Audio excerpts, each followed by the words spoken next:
BFM Business, Good Morning Business, l'interview. À 8h17, c'est Dominique Schelcher, le PDG de Système U, qui est avec moi. Bonjour. Bonjour. Bon, pas forcément pour des bonnes nouvelles. On va les égrener les unes après les autres. L'inflation, c'est maintenant. Les négociations avec les industriels de l'agroalimentaire sont terminées. Pour la première fois depuis 2014, a été actée une hausse des prix des produits, en moyenne 3%. Est-ce que vous confirmez ? Je vous confirme absolument cet atterrissage à la sortie des négociations. Nous avons négocié sous quel cadre ? Sous le fameux cadre de la nouvelle loi Egalim 2. Tout à fait. Qui sanctuarisait une chose très forte, la part de matières premières agricoles. Le but de cette loi... Mieux rémunérer les producteurs. C'est mieux rémunérer les producteurs. Et ça, c'était bien.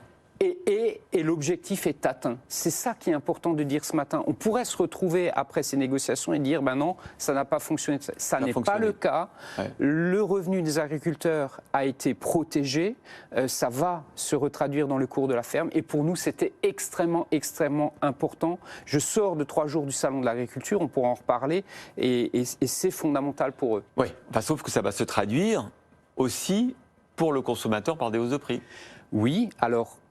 Parce qu'il y a un contexte international depuis des mois qui a un impact sur l'énergie, le carburant, sur les emballages, sur beaucoup de choses. Je pense que les Français ont commencé à le comprendre. Évidemment, par rapport à ça, on prendra toutes nos responsabilités pour aussi défendre le pouvoir d'achat des clients, même s'il y aura quelques hausses. Il y aura plus que jamais des promotions, plus que jamais nous ferons des efforts sur nos marges, plus que jamais avoir la carte de fidélité U sera un gage de pouvoir d'achat. Alors, j'ai vu que certains industriels de l'agroalimentaire ont refusé de signer. Ça veut dire qu'il y aura le médiateur qui va intervenir.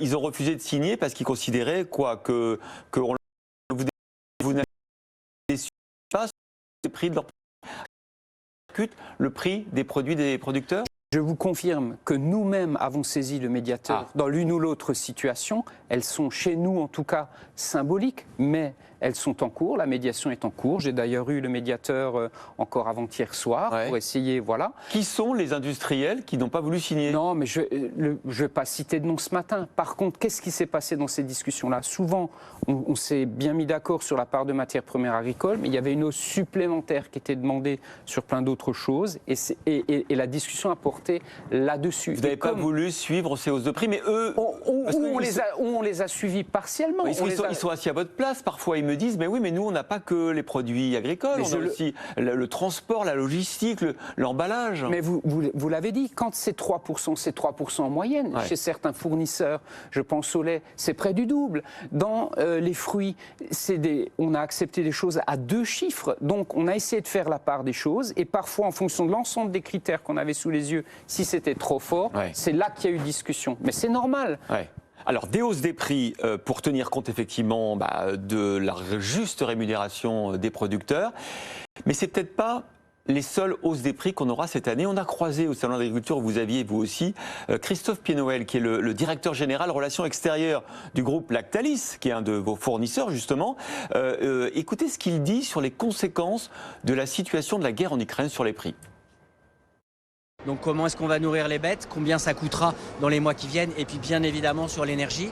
Vous savez qu'on sort d'une période de négociation des produits commerciaux qui est extrêmement tendue, sur lesquels on doit répercuter nos coûts d'inflation, et tout ça c'est sans tenir compte de l'Ukraine. Donc la couche, je dirais la deuxième lame ukrainienne va devoir être prise en compte, et oui, on peut s'attendre à une augmentation des prix. Dominique Schelcher, PDG de Système U, il y aura d'autres augmentations de prix liées à la crise en Ukraine ? 7 jours après le déclenchement de la guerre, il y a presque un choc ce matin, c'est celui du prix du carburant. À partir d'aujourd'hui, nous achetons plus de 10 centimes plus cher le litre de carburant. Ah oui. C'est le résultat un peu de l'affaiblissement de l'euro face au dollar, une semaine après la guerre. Et on y est. Donc là, ça va se traduire. Voilà. Et quelle hausse de prix pour les consommateurs dans les stations aujourd'hui ou demain ? Mais là-dessus, évidemment, on ne prendra pas de marge supplémentaire du tout, voire on va encore... on est quasiment à prix coûtant, mais on va faire le maximum. Mais ce prix d'achat, on va le répéter. On va être obligé de... 14 centimes en plus ? Dans les jours qui viennent, malheureusement. Ça, c'est le premier point. Sur l'Ukraine, ce monsieur a raison. 2 chiffres qu'on peut citer.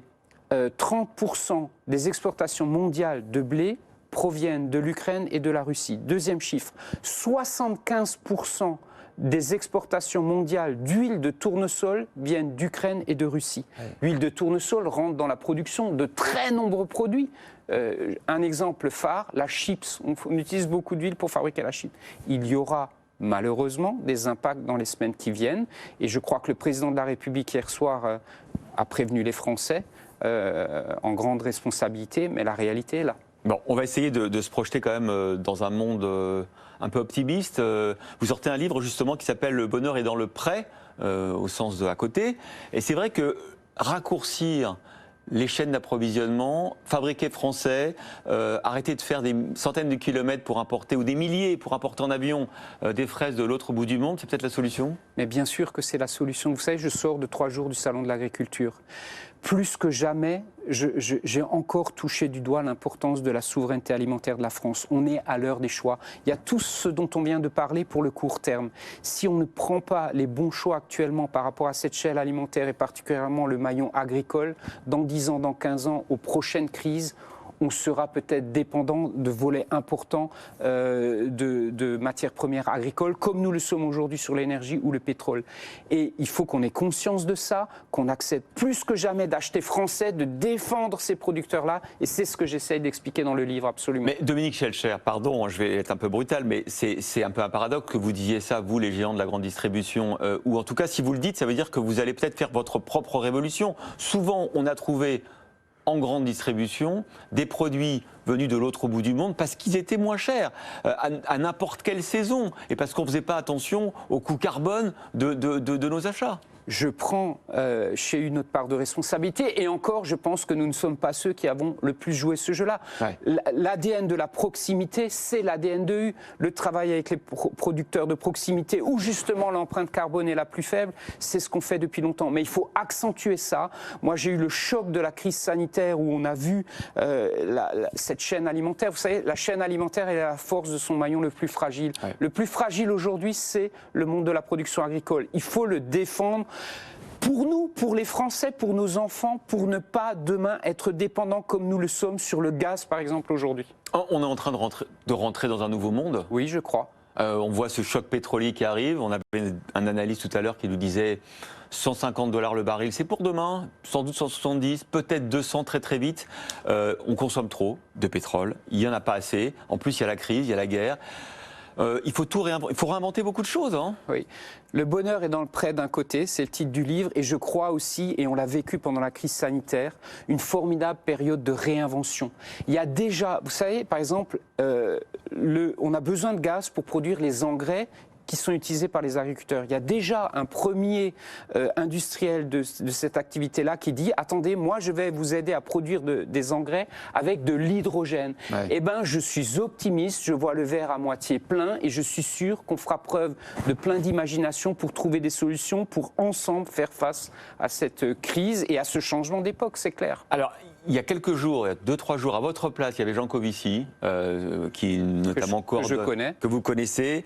Il nous dit, dans les 20 prochaines années, il va falloir apprendre à consommer moins, à être frugal, parce qu'on n'aura pas l'énergie qu'il nous faut. C'est mathématique. L'éolien, ça n'arrivera pas assez vite, le solaire non plus. L'hydrogène, les rendements ne sont pas encore là. Il faudra moins consommer. Est-ce que ça ne va pas à l'encontre de votre modèle de la grande distribution depuis des années, qui est de consommer toujours plus ? C'est la très bonne question. Encore une fois, elle est abordée aussi dans le livre. Il faut dépasser nos problématiques importantes et cruciales du court terme. La vision finale, c'est effectivement la transition écologique qui va avoir un impact sur le monde de la consommation. Et sur votre modèle ? Sur notre modèle. Et c'est ce à quoi j'appelle encore une fois dans le livre, à transformer ce modèle, à avoir un capitalisme à moindre impact, y compris chez nous, ce qui est le contraire du modèle que nous avons vécu jusqu'à présent. C'est ça le paradoxe. Mais c'est le paradoxe. Mais moi, j'appelle mes patrons de magasins à prendre en compte ces dimensions-là, à en avoir conscience et à lancer la transformation dès aujourd'hui. Des magasins à moindre impact, de l'offre à moindre impact. À la prochaine crise climatique, si cet été, et je ne le souhaite pas évidemment, mais il y a 2 mois de canicule frôlant les 40 degrés. Mais ça va accentuer tout ça. Mais il y a de fortes chances qu'on y arrive. Donc, oui, lançons la transformation du modèle. Elle est enclenchée, vous savez déjà, il y a beaucoup de choses qui sont faites. Vous arrivez à dire à vos patrons de magasins, en fait, vous n'allez pas être jugés, enfin même s'ils sont indépendants, vous n'allez pas être jugés sur la hausse du chiffre d'affaires cette année. Vous allez être jugés sur votre capacité à faire manger mieux, moins cher et peut-être avec un impact carbone plus faible. On arrive à dire ça aujourd'hui ?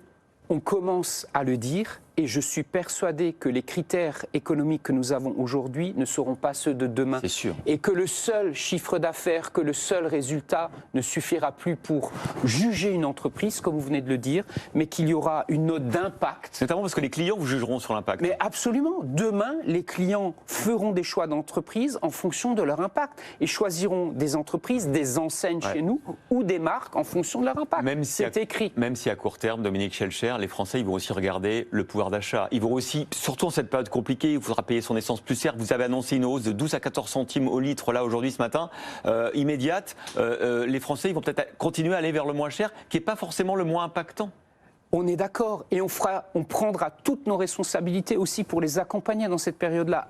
Ils nous disent prenez moins de marge. On le fera, on le fait depuis le début de la crise sanitaire.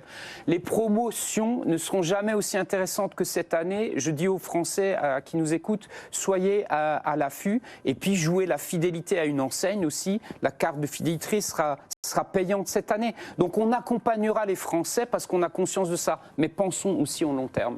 Dominique Schelcher, PDG de Système U, était l'invité de Good Morning Business. Il est 8h30.